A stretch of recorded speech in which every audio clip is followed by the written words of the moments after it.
let's go straight across to the West Coast to talk to our fabulous royal correspondent, royal guru, Kinsey Schofield, over there in LA. Hi, Kins. Hi, Kev. Good to see you. Good to see you. Always a pleasure. Now, big story that you've alerted me to, quite significant. We have been talking now for a good week now about the ramifications of this demolition job in Vanity Fair magazine, a magazine that basically shattered the image that Meghan Markle wants to promote, wants to put out there, that she's a wonderful person and everything's going brilliantly and their marriage is very happy. It just took it all and ripped it to shreds. It's a very excoriating article that calls her a terrible bully at work, that reduced one poor staff member to such a state they had to take a prolonged period off and go to therapy. That's how bad a boss she is. Now, honestly, Kevin, why can't Prince Harry just offer them a free membership to Better Up? You know, like exactly. Prince Harry's the head of a mental health, app. So, like, why can't Prince Harry step up? Exactly. That's what they should be doing, but that isn't happening. But anyway, Vanity Fair, as we've discussed before, very much the Bible of America's glossy magazines, the best or the top magazine in America, and has severely criticised Meghan Markle and to an extent Prince Harry as well. Now, the fall off from this has involved partly, we think, the postponement of the release of her Netflix cooking show with Love Meghan. But now, this is the story you've alerted me to, it looks as if her podcast series, Archetypes, which was coming back thanks to the provider Lemonada, has now been postponed as well. That has been called off, we think probably because of all the nasty things that are being said in Netflix, that Lemonada perhaps think maybe people don't want a podcast series from Meghan after this Vanity Fair article. What are your thoughts? I mean, Meghan announced her Lemonada podcast deal in February. That is almost a year ago, and we haven't seen any original content from her since then. Lemonada redistributed her Archetypes podcast and opened it up to other podcast streaming networks, so it was no longer exclusive to Spotify, which also makes you wonder how much Harry and Meghan truly pocketed from Spotify, since they don't have any exclusive content that remains on the platform from them. So those millions of dollars that were initially hyped up, I don't think that that's the truth. And Vanity Fair even says the $100 million that was teased over Netflix is significantly more than their source at Netflix said Harry and Meghan are actually receiving. It's Hello Magazine that is reporting that her Lemonada podcast episodes have been postponed in the same way that Love Meghan on Netflix was postponed, with Meghan expressing her desire to focus on the needs of those affected by the wildfires.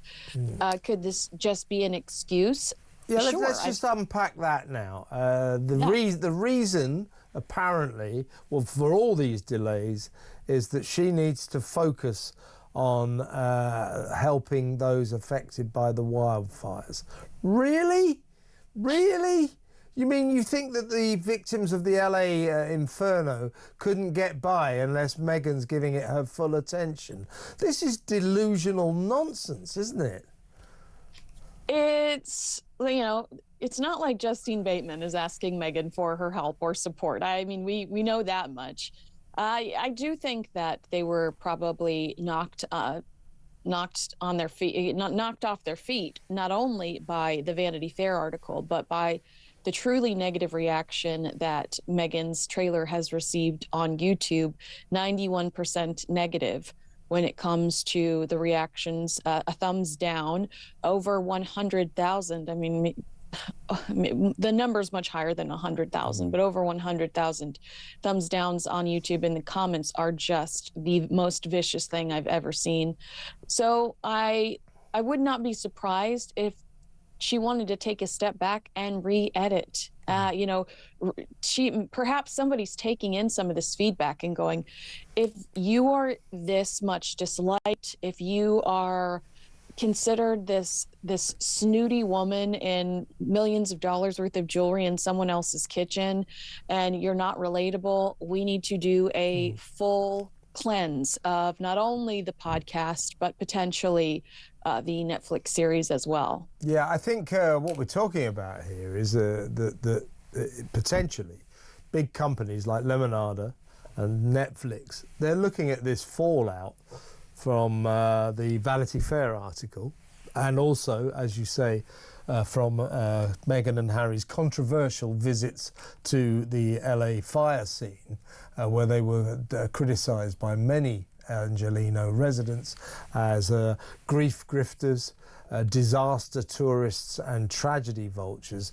You know, Kinsey, as well as I do, the reaction in LA to them turning up for photo ops to sift through the wreckage of the fires was very, very poor. So I think that it's fair to assume or to conclude that these big companies, Netflix and Lemonada, are thinking this is not the time to release material fronted by Meghan Markle.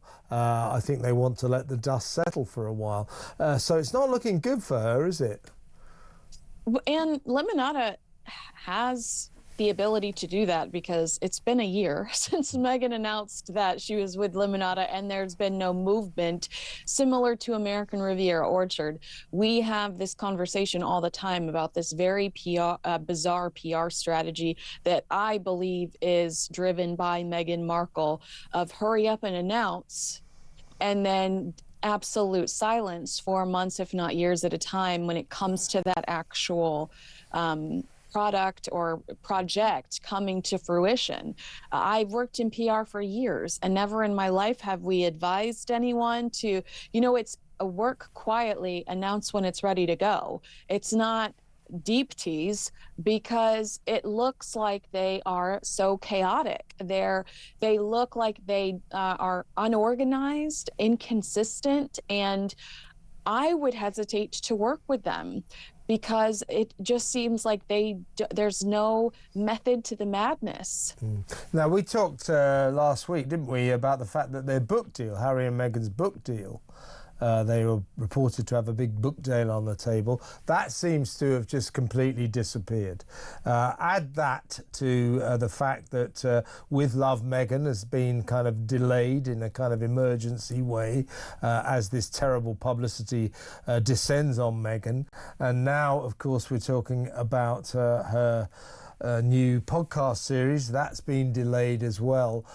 This is all because, I think, of very, very poor publicity. Nobody wants to release a book or a podcast or a TV series when the star of it is the recipient of an avalanche of very bad publicity. The bad publicity is, you know, first of all, we keep hearing her say, oh, so I care so much for the families, the people of Los Angeles. Well, she doesn't care much about her own family, does she? Hasn't spoken to her dad for what is it now, 4 years? Doesn't speak.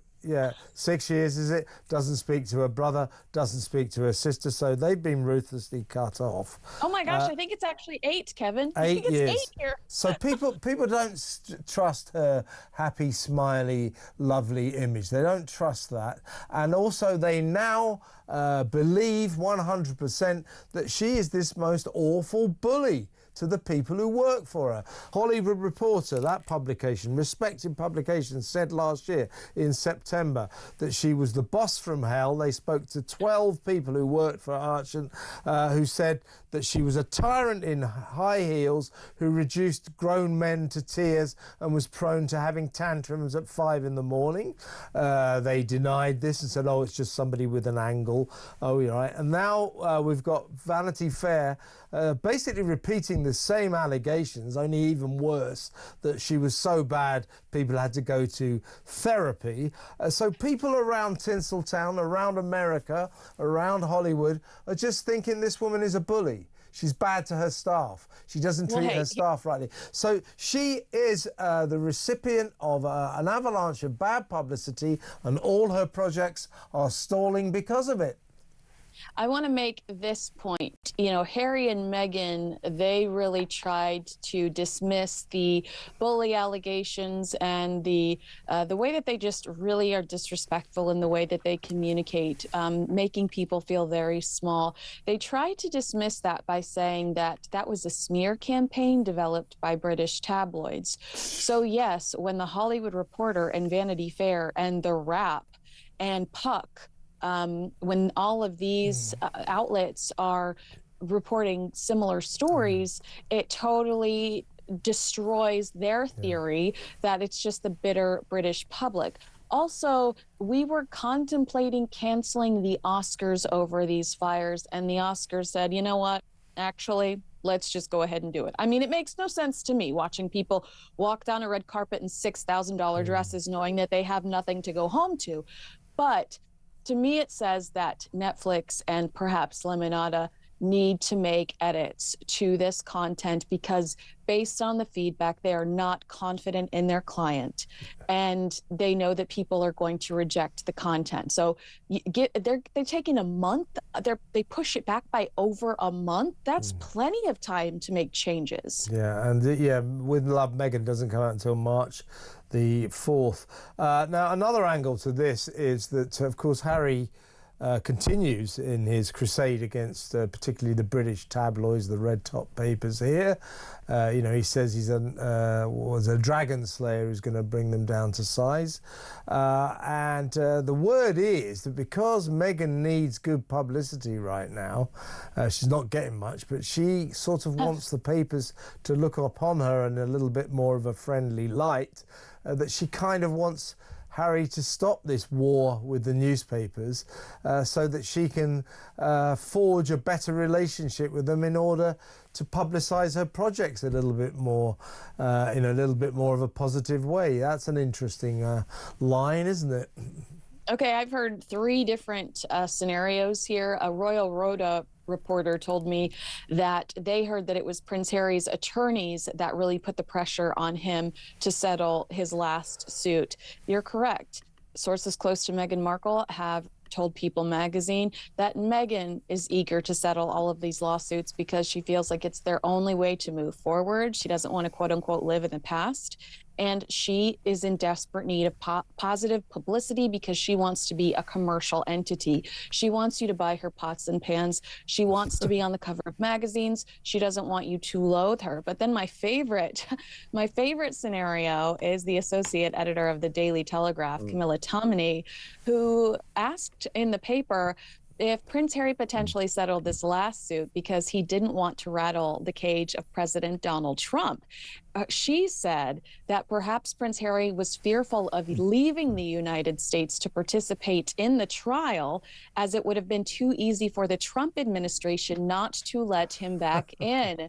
And that, while hypothetical, and Camilla's got great contacts, though. That, while hypothetical, is my favorite version, but I believe that it's probably Meghan's act of desperation.